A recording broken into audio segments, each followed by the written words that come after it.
My name is Jon Lee Anderson. I'm an American journalist. I've been in the career for 40 years now. I cut my teeth in journalism in Latin America. In 1979 and in 1980 in Peru, working for a little English language newspaper there called the Lima Times. It was a time in Latin America when there were a series of these newspapers around the continent, and a whole generation of American journalists got their start in them. The Lima Times was the oldest. It started in the 1860s. My mother was a writer of children's books, and my father was a diplomat, so I grew up around the world. The idea of beginning my career in Peru, therefore, sort of followed on this track I had of going to foreign countries. I was very adaptable, and I was very interested in Latin America. I had lived in Colombia as a boy of 4 and always wanted to go back to Latin America. From Peru, I moved out of an urge to be where history was being made, I moved to Central America, and I began stringing for Time magazine and for a columnist in Washington called Jack Anderson. And I lived in both Honduras and El Salvador at the height of the insurgencies and counterinsurgencies of the early and mid-1980s. And I moved on from there. I became very interested in the world of revolution and guerrilla warfare, and went on to do 2 books with my brother, who is also a writer, Scott Anderson. We did one book based upon an investigation I had done into Latin American extremist violence, right-wing paramilitary terrorism, actually. And then we went on to do a book that was an oral history of 5 different conflicts around the world. And this is right at the end of the 80s. He then went to write a novel, and I went on in that vein, very interested in the world of insurgency that I felt was changing the world at the time. And I wrote a book called Guerrillas, which took me to 5 different war zones where I lived with guerrillas in different countries, not just Latin America, Afghanistan, Burma, Western Sahara, El Salvador, and so forth. That in turn led me to be interested in the legacy and the figure of Che Guevara, the Argentine revolutionary who died in 1967 fighting in Bolivia, and I proposed to write a book about his life. There were no enduring biographies of him. It was right at the end of the Cold War, and it seemed possible that I could make headway for the first time in areas that were previously secret, the domain of military intelligence. It was my argument that they were now history or journalism. And so I managed to convince a publisher to back me, and I made an overture to Cuba to be allowed to go there, to live there, and to research his life, which is what I did. And with my then young family, I moved to Cuba in 1993, at the beginning of that year. And it coincided with the special period, the kind of economic collapse in Cuba after the fall of the Soviet Union. We lived there for 3 years, and I used Cuba as my base to research Guevara's life, and traveled around the world, to Mexico, Russia, Argentina, Bolivia, Sweden, Spain, wherever I could find people who were willing to talk. And in Cuba itself, I had the backing of Che's widow, who eventually also gave me access to his previously unpublished private diaries. And that made a big difference in both my understanding of who he was and my ability to write this biography. I moved to Spain to complete the writing of the book. In the end, this was a 5-year project. I wrote little in the way of journalism in this time. I felt I had to concentrate on the project at hand, and I finally finished and published that book on Che in 1997. It was not long after that, we were living in Spain, that the New Yorker approached me. They had heard about my life in Cuba, and they were preparing a Cuba issue, a special Cuba issue coinciding with the Pope's visit, that is Pope John Paul's visit in 1998, which was a very historic event at the time. I contributed extracts of a diary I had kept living in Cuba. And one thing led to the other. The New Yorker liked that and asked me to, if I would write about King Juan Carlos for a Europe issue that they were planning. And I did. I did a profile of King Juan Carlos. And then I did one of Augusto Pinochet, the former Chilean dictator, and so on. And before I knew it, this is now 1998, I was working for the New Yorker. They offered me a staff position, and I've worked for them ever since. Not always concentrating on Latin America. I began, of course, that was my strength. But with 9/11, the attacks of 9/11, I found myself, I offered to go to Afghanistan, a country I had been during the jihad against the Soviet Union with the Mujahideen there, the holy warriors there. And I returned to Afghanistan to cover it for the New Yorker. And then I went to Iraq and so on. And so I found myself spending a lot of the 2000s essentially at war, but always trying to get back to narrative stories that interested me.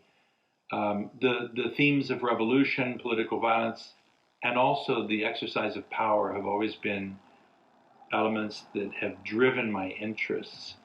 And in the end, despite the long periods I've spent in places like Central Asia or the Middle East, and also Africa, which I love, Latin America is my kind of enduring love, my muse, I think, as a writer and as a person. One of the ways I found to return to Latin America evolved after a profile I had done of Gabriel Garcia Marquez, who just a couple of years before had begun a journalism foundation based in Cartagena de Indias in Colombia.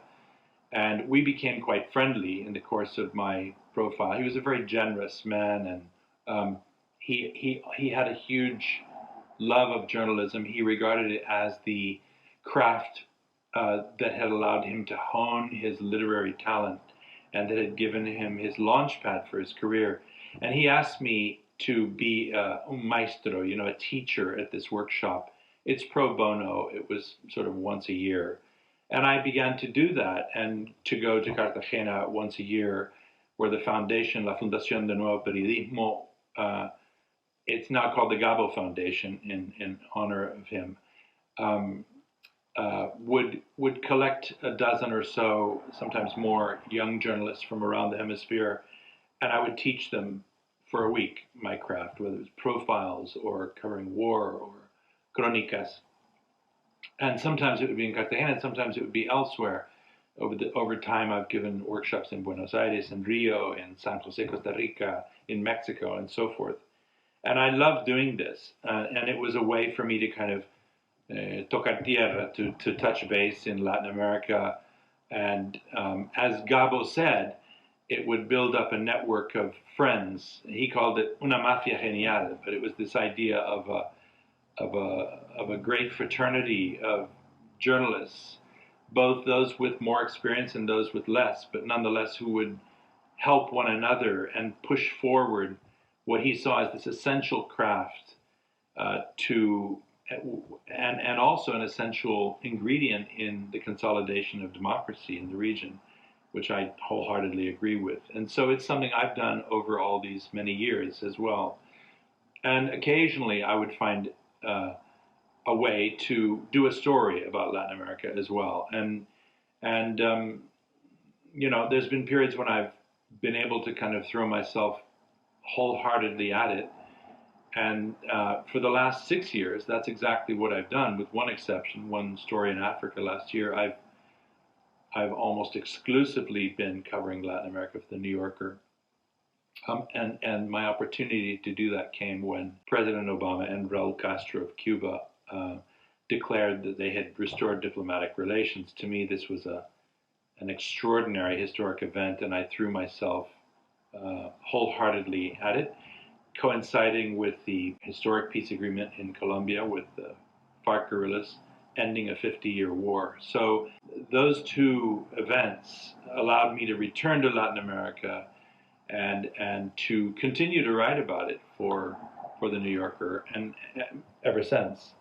And so that's essentially my career. I've always followed my own interest. The New Yorker has been a wonderful means to do that. Of course, there's some regateo between what they would like and what I would like, but mostly I propose the stories that I end up doing. There's been some detours along the way, mostly have to do with these horrific events, these wars that we've all seen and experienced, and I've probably covered about 24 wars in my career. But I don't regard myself as a war correspondent. I regard myself as a journalist, a Latin Americanist, I suppose you could say, but also someone who's interested in the human condition. I was at the King Juan Carlos of Spain Center in the spring semester of 2016. My sponsor was Ana Dopico, who was the director of the center at the time, and I had an extraordinary experience. I'd never taught at the university level before, and I had a remarkable group of students from around the hemisphere. For the semester that I was the Andrés Bello Chair, I thought a lot about what I wanted to teach, and I decided to teach a course about the narrative of revolution in the contemporary era, focused on Latin America and beginning with the Cuban Revolution, which is really what kicked that era off back in the 1960s and through the 70s and 80s. And at the time I was reporting for the New Yorker on the opening between President Obama and Raul Castro, and also on the peace negotiations in Colombia with the guerrillas, who of course had begun their rebellion not long after the Cuban Revolution started. So there was a kind of an extraordinary synergy that was taking place at that time, and which provided the backdrop to my time in the Andrés Bello Chair.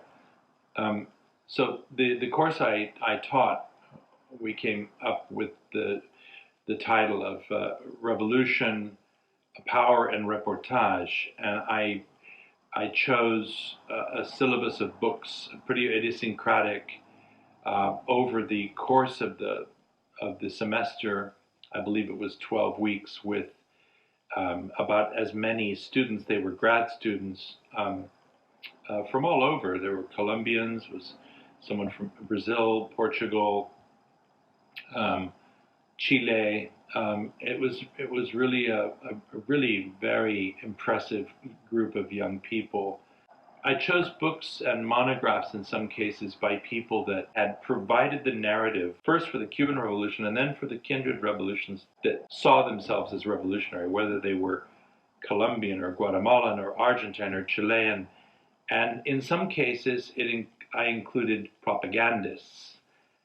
Both, so there were a combination of journalists who had visited these movements and written about them, in some cases very gifted propagandists themselves. And I wanted to explore this idea of, what is journalism, what is propaganda, how are ideas created through words, and how are the ideas of revolution created through words. And so it was an exploration of the imagery and also the theater and the psychology of revolution through narrative and through narrative history. So it was quite fascinating. And in the course of that semester, I arranged for a couple of talks. There was one with Benicio del Toro, the Puerto Rican actor, and Laura Bickford, the producer, Hollywood producer, who had helped Steven Soderbergh create the movie Che, which I had been a consultant on some years before. But the idea was, in that case, to have both of them describe their role and how they approach the idea of representing Che Guevara through film, through a feature film, which I think was somehow a kind of, which was a related thought and provided a kind of an additional tissue to the idea we'd been exploring of propaganda, journalism, history, what is what, mythology, what is modern mythology, how do they come about? As I say, since I also was doing this during the course of the Obama overture to Cuba, the negotiations, and indeed Obama's visit to Cuba, which I accompanied. I did a lecture called Cubama, and as I recall, I did this together with Ana Dopico, who's of Cuban origin herself, and the idea was to explore that moment, the moment of Cuba and Obama, Obama and Cuba. It was a bit more current affairsy, I suppose, but I had a gifted perspective. I felt very lucky because not only was I able to go to, in the course of the time I was teaching this class, I went to Cuba with Obama. I also was able to interview Obama in the White House and in the Oval Office, and I was able to interview the men and women who had been involved in the rapprochement, the secret rapprochement with Cuba. And I published a story in the New Yorker about the whole history of the secret negotiation and what it meant and the kind of context at the time. So, and I shared the doing of that with my students. I felt that they had the right to kind of know how I was coming to my conclusions. And sometimes I would have been in Washington or Cuba and come back, and I would tell them, before the piece was written, how things had gone. And I felt that this was another layer to what I could share with them and to open their eyes about the world of journalism and the way we come to our conclusions about things. So that, again, I found it fascinating. I hope they did. And we ended my time at the King Juan Carlos Center with a 2-day symposium that I created with the help of the director and the people working at the Juan Carlos Center. And for that symposium, we invited, I think it was 25 different people from across the hemisphere, but it was, I think, one of the biggest events they'd ever held at the Juan Carlos Center, and it had a really handsome budget as well. And we had people who represented the Chilean and Argentine guerrilla movements, the Colombian, Mexico and Central America, Cuba, and we had a really interesting range of people who I would say I intentionally invited. Some of them were quite polemical or controversial. These are, some people might regard them as apologists for revolution, and indeed they were. And in other cases, they had been revolutionaries themselves and changed their mind. In other cases, they weren't. In some cases, we had very polemical groups. Venezuela, I remember, was one in which we had a woman who actually, a transgender parliamentarian, was very anti-Chavista. And next to her, we had Ignacio Ramonet, who was very close to Chavez and Maduro, and many people would describe as their propagandist or hagiographer. But I wanted to try to create situations in which people would engage with one another, speak honestly, and even argue within the confines of university etiquette. I felt that the university circumstance, the kind of the theater, the pulpit provided by the King Juan Carlos Center allowed me to curate and create and orchestrate a situation in which people who never would have sat down together would sit down together. And there were some really memorable moments. Another was from a Colombian politician called Gustavo Petro, who may well become the next president of Colombia, who earlier in his life was a guerrilla with the left-wing M19 guerrillas. And unexpected by anyone, he acknowledged an episode that was deeply troubling about the killing of people in the course of the time he was there, and he recalled one anecdote in particular, which I don't think he'd ever spoken about before, and it was chilling, and we were all, I think, deeply surprised by this, especially coming from a politician. But he spoke about it in a kind of moving way, and said that was the episode that caused him to begin to ponder the utility of arms to create political change. And anyway, and so there were a number of these encounters like this that were unexpected, and I think most of the participants felt that they had been part of something that was highly unusual, that had not happened before. And it even led us to think that this was something we could and should sort of take on the road in Latin America and provide situations like this, forums whereby people who come from polarized parts of their societies could actually talk and air their thoughts in a way that was different to anything else, different to a political campaign, different to what they normally would do on social media, and so the idea has lingered. Many of the participants in that symposium have brought it up again. They've talked about it, they've written about it, and they every so often we have discussed the possibility of this being a kind of ongoing thing. But it was born at the King Juan Carlos Center. The experience of the Andrés Bello Chair was transformative in some ways. And it was also a learning experience for me. It allowed me to, I think, in having to think up a course and then a syllabus for them, it was also a way for me to come to grips with my own interests and to hone in on what I felt was important about those subjects. So, it was power, revolution, and narrative. These three, almost the holy trinity of my professional life. I'm a storyteller through journalism. I've been long interested in the exercise of power, and particularly violent power, political violence, i.e. revolution. And so this was somehow a fusion of all of my interests, which I tried to share and impart with a group of students, some of whom went on to do very interesting things. One, through no credit to myself, became a fact checker at the New Yorker, Camila Osorio from Colombia. She now is the editor of culture for Latin America for El País. And there were others who've stayed in touch with me over the years as colleagues, not as students, but letting me know what they're doing, remembering aspects of that time together.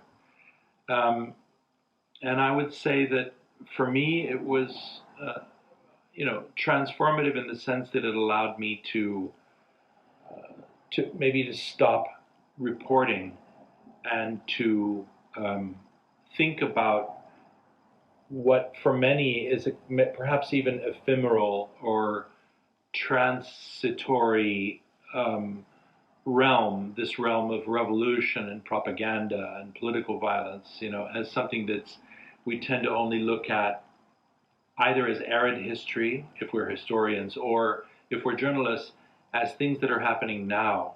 And this put it into a different realm. And I think definitely I came away feeling that my instincts, and the instincts that I have to say, I was helped by the director of the Juan Carlos Center to come to grips with my thoughts, to create the syllabus. And even the name we came up with was through many conversations with her, Ana Topico. So it was a way to, it helped me, I think it helped me achieve a kind of maybe a greater degree of sophistication in my own thoughts, and to think of this realm as one that was a canon. There is a canon out there of literature, and I think it's something that can be taken further. It's not only that there is,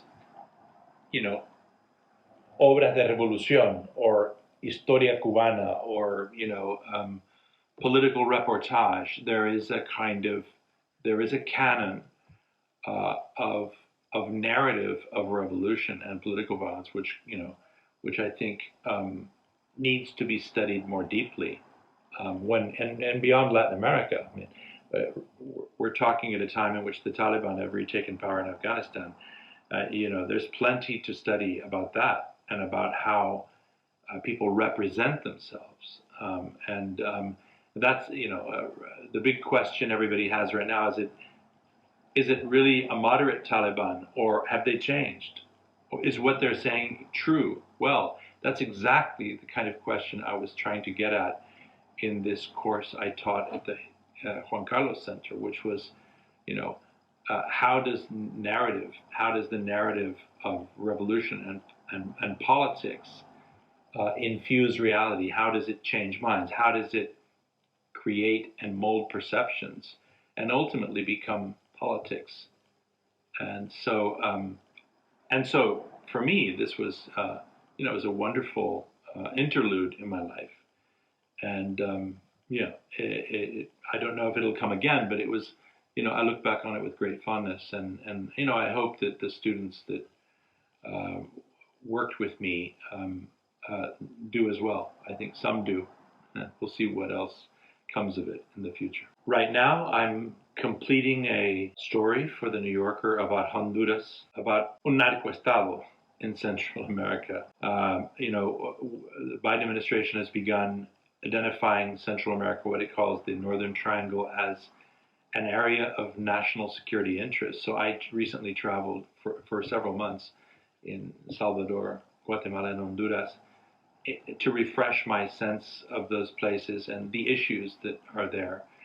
This is, of course, the area where many people are coming to the United States, and there are things that are driving that immigration, and part of it is a lack of rule of law, a kind of collapse of the model of democracy that was promoted by the United States, and also, as I would call it, the advent of, el narcotráfico, corruption. So these are issues that I'm trying to explore, and longer term, I have a book on Fidel Castro, or you could call it maybe the end of revolution, focused on Fidel Castro in Cuba, and these are the kind of big issues I'm involved in. I'm also doing a podcast series with another reporter on the so-called Havana syndrome, the directed energy attacks that have affected diplomats and spies that began in Havana in 2016 and have continued around the world. Right now, they're taking place in Vienna and Berlin, and nobody really knows who's behind it. So that's for a 8 or 10 part podcast series that will come out next year. And very distracted this week by the Taliban's return to Afghanistan. So lots of balls in the air, but hope. And I suppose as I talk about them, I'm still somehow in the world of political violence and narrative, but very much fascinated by the work I'm doing and carrying on in trying to figure out some of the codes and the clues that unlock our perception of reality, mostly in Latin America, and enjoying it very much.